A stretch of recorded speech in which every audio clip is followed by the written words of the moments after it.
Salut à tous et bienvenue. Merci d'être avec nous. Pour ceux qui nous suivaient peut-être déjà depuis ce matin à 11 heures, c'est la rubrique en collaboration, cette fois-ci le vendredi après-midi et le mardi après-midi avec la CCIG. On a plaisir aujourd'hui, on va parler du terroir genevois avec la genevoise du terroir. Avec nous, Thierry Desbaillet, le directeur justement de cette genevoise du terroir. Bonjour Thierry. Bonjour. Merci beaucoup d'être avec nous. Alors, on va simplement, avant de commencer, s'enquérir un petit peu de votre santé. J'aime bien savoir comment vont les gens. Bon, bien que s'ils sont là, ça veut déjà dire qu'ils sont en pleine forme, parce qu'autrement, Oui. on serait peut-être ailleurs. Comment allez-vous? Est-ce que vous n'avez pas subi ce coronavirus de près ou de loin? Quand je dis de loin, c'est peut-être la famille ou peut-être les gens avec qui vous travaillez. Vous arrivez à passer un petit peu entre les gouttes? Alors pour l'instant, non, j'ai pas connaissance de quelqu'un dans ma famille qui l'aurait attrapé, ou peut-être de façon involontaire ou sans symptômes. Donc pourvu que ça dure. Pourvu que ça dure. Desbaillet, Thierry Desbaillet, ça nous dit quelque chose. On a un peu l'habitude d'avoir sur cette antenne, il était venu du reste avant vous. C'est Oui. René Desbaillet, bien connu à Genève. Lui, c'est plutôt, il est plutôt dans la région de Chouilly. Vous, c'est Exactement. plutôt Satigny. Ça n'a rien à voir entre les deux. C'est deux Alors familles Chouilly et différentes. Statigny, c'est la même commune. Mais par contre, mon père, c'est Michel Desbaillet qui est à Russin. Donc on est parents avec René à 10 générations près. Donc il y a déjà un petit peu d'eau qui a coulé sous les ponts depuis. Et puis au niveau orthographique, c'est vrai qu'on a une petite différence à la fin de notre nom. Nous, on s'écrit sans S à la fin et lui avec S. Mais disons que voilà, c'est vrai que notre point commun, c'est que les deux, on aime les bons vins genevois et puis les produits du terroir. Justement, vous allez nous parler un peu de ces produits du terroir. C'est déjà dans le titre, c'est la genevoise du terroir. C'est donc, on trouve chez vous, Thierry, que des produits. Alors, il y a à boire et à manger, c'est le cas de le dire. Racontez-nous un peu, il y a du vin, on fait du sirop, on fait plein On de fait pas mal choses. de choses en fait. On fait du miel, des fruits et légumes. En fait, le constat de départ, c'était que pour les hôtels et restaurants genevois, afin de s'approvisionner, il fallait appeler beaucoup de producteurs. Du coup, ça voulait dire beaucoup de temps, d'investissement pour eux, parce que chaque commande, ça veut dire un coup de téléphone, une livraison et puis après une facture derrière à gérer. Donc l'idée, c'est que ce soit aussi simple d'avoir pour eux des produits du terroir que d'autres produits courants, disons, qu'on trouve partout. Ah, Et pour ça, il fallait le regrouper au sein de la Genevoise du terroir. Donc, c'est ce qu'on a fait il y a 5 ans lors de la création, 5 ans et demi maintenant même. Et puis après, c'était de développer les produits qui n'existaient pas ou très peu. Et c'est là qu'on s'est mis à faire des sirops, des confitures, à continuer de développer notre gamme de jus de pomme ou de jus de raisin, par exemple. Alors, vous êtes producteur, c'est-à-dire que c'est vous qui faites les sirops, c'est vous qui faites le miel, vous faites tout et ensuite vous livrez, vous faites tout de A à Z. Alors, tout dépend du produit. Le vin ou le miel, on va simplement l'acheter aux producteurs, qu'ils soient vignerons ou apiculteurs, et après, on va le distribuer sous leur nom à eux, en indiquant quel est le vigneron ou l'apiculteur qui nous a livré tel miel. Et par contre, pour les sirops et les confitures, vu qu'il n'y avait pas de producteur à Genève, c'est vrai que sur ces produits-là, dès le départ, on va réceptionner les fruits, par exemple, et puis après, effectuer la transformation et puis le vendre sous notre nom à nous. Après, il y a encore un troisième type de produit, ça va être par exemple les jus de pommes, les jus de raisin ou le cidre, où là, on va travailler avec des artisans qui vont travailler avec notre philosophie, notre façon de faire pour avoir nos produits. Simplement, dans ce cas-là, on va appeler par exemple, dans le cadre du jus de pomme, différents arboriculteurs pour acheter leurs fruits, et puis ensuite différentes cidreries pour les presser, et puis après, on va faire le jus de pomme sous notre nom. Ce qui fait que sur la Genevoise du terroir, on a 7 jus de pommes différents qui sont faits avec 3 cidreries, 2 sur Genève, une sur le canton de Vaud, et puis une dizaine d'arboriculteurs différents. Et alors, si on s'amuse à faire un avant coronavirus, un pendant, on est en plein dedans encore, Ouais. coronavirus, alors qu'est-ce qui a changé typiquement? Qu'est-ce que vous faisiez avant, il y a un mois? Et là, évidemment, vous avez dû tout réadapter, tout a changé. Alors, bien moi, on distribuait quasiment exclusivement des professionnels, les hôtels, les restaurants et puis les épiceries du canton. Et on avait notre stand au marché à Carouge, où on a 9 mètres de stand avec une bonne partie de notre assortiment, qui avait lieu 2 fois par semaine. Et puis, du jour au lendemain, les hôtels et restaurants ont fermé. Là, il nous restait le marché. Et puis, le marché, il y a Nicolas Valder, que vous avez peut-être entendu, qui est passé et puis qui nous a dit, en tout cas, tant que les COP et les migros restent ouverts, nous, à Carouge, on vous soutient et puis on laisse le marché ouvert. Et puis, lundi soir, il est arrivé le texte de loi du Conseil fédéral qui a sorti. Et puis, dans le texte de loi là, malheureusement, ils ont édicté que les marchés étaient trop risqués, ils nous les ont fermés. Du coup, là, c'est vrai qu'il ne nous restait plus que quelques épiceries ou revendeurs du terroir qui revendaient nos produits comme clients. Mais disons qu'on a perdu à peu près 80% de notre chiffre d'affaires, voire un peu plus. Mais là, ça a permis, alors on peut y venir, je voulais y venir un petit peu plus tard, mais ça a permis d'être un peu inventif. C'est souvent dans ces moments-là d'être un peu créatif. Vous avez développé évidemment d'autres sources de vente, hein, le mail, on peut commander des paniers, paniers surprises, je ne sais pas si ça s'appelle surprise, mais peu importe, enfin des Ouais, paniers, des non, alors, il paniers. y a deux choses. C'est qu'on s'est dit, voilà, on a des choses à boire et à manger. Les gens ne vont pas s'arrêter de manger et de boire de sitôt. Ça, Je c'était la confirme. première partie, la partie commerciale. Et la deuxième, c'est la partie production. C'est vrai que maintenant, on arrive à avoir pas mal de fruits qui commencent à pointer le bout de leur nez. Et puis, on s'est dit, ce qu'on n'a pas réussi à produire l'année dernière, on va produire un maximum maintenant, vu qu'on a le temps. On va travailler aussi à l'interne pour améliorer notre documentation, refaire notre liste de prix et puis améliorer tous nos processus pour être plus efficace et puis revenir plus fort. Et puis également, au niveau commercial, parce qu'il faut quand même avoir 2-3 sous qui rentrent, sinon c'est un peu compliqué, il y avait une forte demande pour des paniers du terroir. Et là, on s'est associé avec l'Union maraîchère de Genève pour, sur notre site internet, proposer les paniers de l'Union maraîchère qu'on livre 2 fois par semaine, ainsi qu'une bonne partie de notre assortiment, puis 2-3 nouvelles surprises qui vont arriver la semaine prochaine. Mais ça, c'est bien, ça redynamise un petit peu évidemment les produits du terroir, hein, ça va inciter les gens qui vous ont commandé justement ces paniers, etc. C'est des anciens clients ou c'est des nouveaux. Vous avez réussi, de par ce fait, d'avoir une nouvelle clientèle. Ça, c'est intéressant. Hein.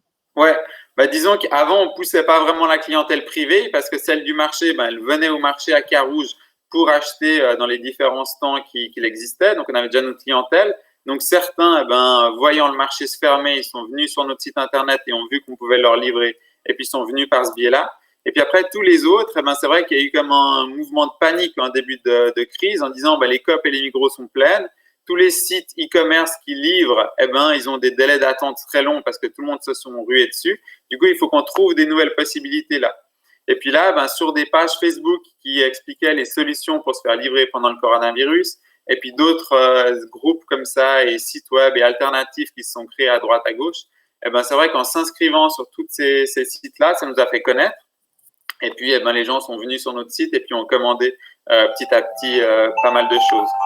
Alors, il y a un téléphone qui sonne, ce qui est plutôt bon signe. Hein. Ça veut dire que ça marche bien. Ça peut être quelqu'un qui nous écoute. À ce propos, vous pouvez du reste laisser des commentaires, hein, forcément, en direct. Et puis, si jamais, Thierry Desbaillets pourra y répondre.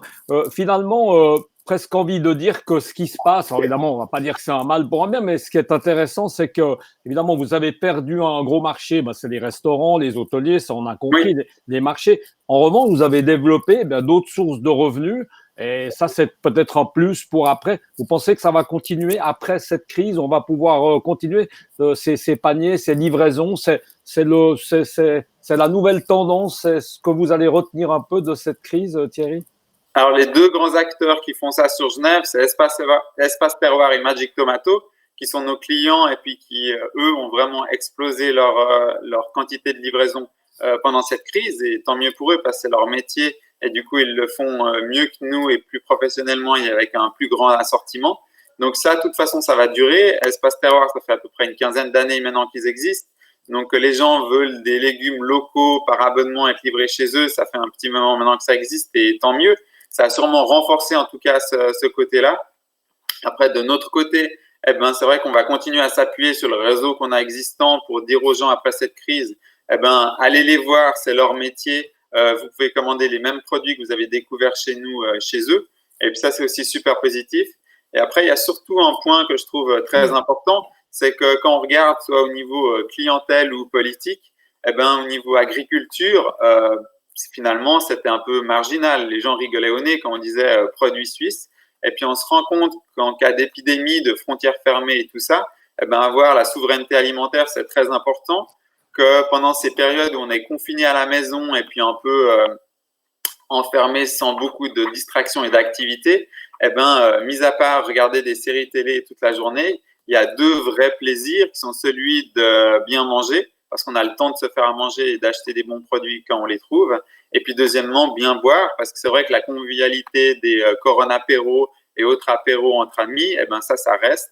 Et pour ça, eh ben c'est vrai que le marketing qu'on pouvait avoir avant ou les lieux festifs qui sont fermés, ben on peut les retrouver aussi chez soi en ouvrant une bonne bouteille de vin genevois. On a plein de brasseries artisanales géniales. On a l'essor du cidre qui se fait sentir. Là, on livre de plus en plus de cidre. On en a développé 2, plus ceux de nos partenaires. Et c'est vrai qu'on voit que toute cette emprise-là ben, se développe bien. Et puis quand on a des partenaires inventifs, comme par exemple René Vanner qui développe les absinthes et les gins à Genève, eh bien, avec son gin, on a sorti un kit gin tonic pour essayer de survivre pendant la crise. Et il a même proposé désinfectant des mains. Du coup, eh ben, avec le petit slogan désinfectez-vous à l'intérieur et à l'extérieur, c'est vrai que ça permet de prendre un peu de recul et puis de légèreté sur la chose. Donc, ça permet voilà, de lier l'utile à l'agréable, comme on dit. En tout cas, on voit que vous avez déjà survécu. Alors, je ne sais pas si c'est à cause de ce kit jean, justement. Si on vous écoute bien, vous êtes une jeune entreprise qui existe depuis pas très longtemps. À noter, Oui. parce que c'est important que vous avez été lancé par Genilem, par notre partenaire, du reste c'est CIG, on les remercie. Exact. Et puis également par l'affaire, si j'ai bien lu. Tout ça veut dire que là, dans cette période de crise, Thierry, vous, jeune entreprise, jeune entrepreneur, vous avez dû faire appel à des aides, à des prêts ou au niveau trésorerie, vous avez réussi à tourner? Alors en fait, c'est un peu spécial parce qu'il y a une grande inertie dans notre domaine. Et du coup, les stocks de jus de pomme, on les fait une fois par année, par exemple. Et puis au niveau frais fixes, eh bien, quand on est une jeune entreprise, c'est vrai qu'on les limite au maximum parce qu'il faut être très agile et pouvoir développer les produits qui marchent et puis qui ont la cote. Donc, c'est vrai qu'il y a les loyers, ça c'est comme tous les autres, c'est inévitable. Du moment où on a un stock, on a des loyers à payer et ça reste. Après, il y a les salaires. Les salaires, ben, il n'y a pas de miracle. Le chômage partiel, comme tout le monde, on a eu droit on a été obligé à y recourir. À faible dose, on n'est pas arrêté à 100% bien sûr. Donc, c'est vrai qu'on a essayé de mettre des pourcentages minimums qui permettent de avoir 2-3 rentrées comme ça, mais le but c'était d'être transparent avec l'argent qui nous est donné parce que on peut quand même continuer notre activité de production et puis on peut quand même livrer justement tous ces clients 2 fois par semaine. Et puis après, au niveau des emprunts à taux zéro, les choses comme ça, c'est vrai qu'on n'y a pas eu besoin parce que on a tapé dans notre trésorerie pour payer nos loyers. Et puis du coup, on espère que ça se termine le plus vite possible et puis que les hôtels et restaurants puissent reprendre leur activité pour avoir 2-3 rentrées d'argent puis se développer comme tout le monde. Cette crise, ça vous fait penser à changer un petit peu vos plans parce qu'on a toujours des plans comme ça sur 2-3 ans. Forcément que c'est un peu chamboulé le business model, business plan. Comment va se développer l'affaire, si on peut dire? C'est une affaire. Ouais. Disons qu'au début, on a beaucoup de frais et puis pour mettre des nouveaux produits en route, on gagne 2 sous et puis on en dépense 1. On en dépense 3 ou 4 même plutôt. Et du coup, c'est compliqué de voir à long terme. Au bout de 5 ans, on a développé la gamme de produits qu'on voulait faire. Donc c'est vrai qu'à ce niveau-là, c'est agréable. Et puis on avait justement prévu de développer des nouveaux produits qui nous demandaient des gros investissements. Donc, pour faire ce genre de choses, en fait, on a simplement repoussé le lancement de ces nouveaux produits pour se concentrer sur justement être prêt après la crise pour redémarcher des nouveaux clients et puis augmenter ce panel client-là pour refaire notre trésorerie et puis réinvestir par la suite. Là, c'est patienter pour mieux sauter. Exactement. Là, c'est le week-end, on récupère un peu ou au contraire, non. Demain, est-ce que vous n'êtes pas au marché à Carouge où j'ai mal vu à la place de l'Octroi?